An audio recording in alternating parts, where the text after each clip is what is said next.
بسم اللہ الرحمن الرحیم۔ السلام علیکم۔ ذکر الہی کرنا ایک چڑیا کا۔ ایک روز حضرت موسیٰ علیہ السلام کے دل میں یہ خیال گزرا کہ دنیا میں مجھ سے زیادہ محبت کرنے والا کوئی دوسرا تنفس نہ ہوگا۔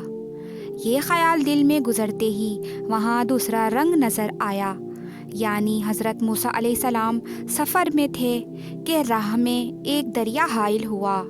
ٹھہر گئے، وضو کر کے نماز پڑھی۔ اس دریا کے کنارے پر ایک درخت کھڑا تھا، اس کی شاخ پر ایک چڑیا یاد الہی میں مشغول تھی۔ حضرت موسیٰ علیہ السلام نے کتنی دیر تک اس کو بغور سنا۔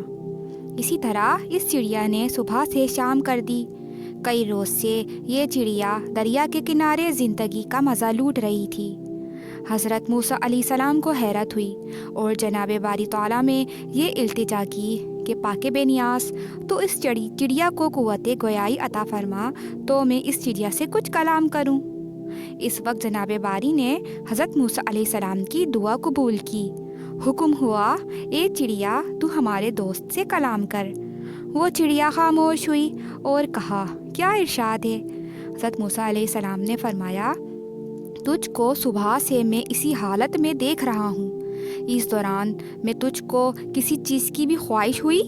عرض کی، ہاں، مجھ کو پیاس تو اکثر معلوم ہوتی ہے، لیکن شوق ذکر الہی اس بات پر مجبور کرتا ہے کہ میں پانی پیوں، پر وہ پیاس ذکر الہی سے بجھ جاتی ہے۔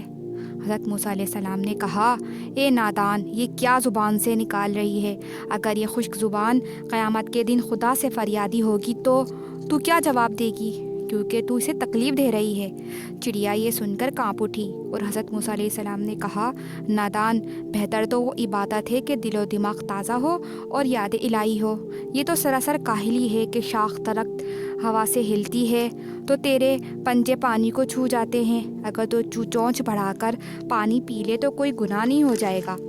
وہ چڑیا ہنسی اور کہا، پیارے کلیم، کیا عرض کروں، یہ سب کچھ تو صحیح ہے، لیکن مجھ کو شوق ذکر الہی اتنی مہلت ہی نہیں دیتا کہ میں پانی پی لوں۔ واللہ، جو شیرنی اس نام پاک میں ہے وہ پانی میں کہا۔ حضرت موسیٰ علیہ السلام چڑیا کی یہ بات سن کر تڑپ گئے اور بے ہوش ہو گئے۔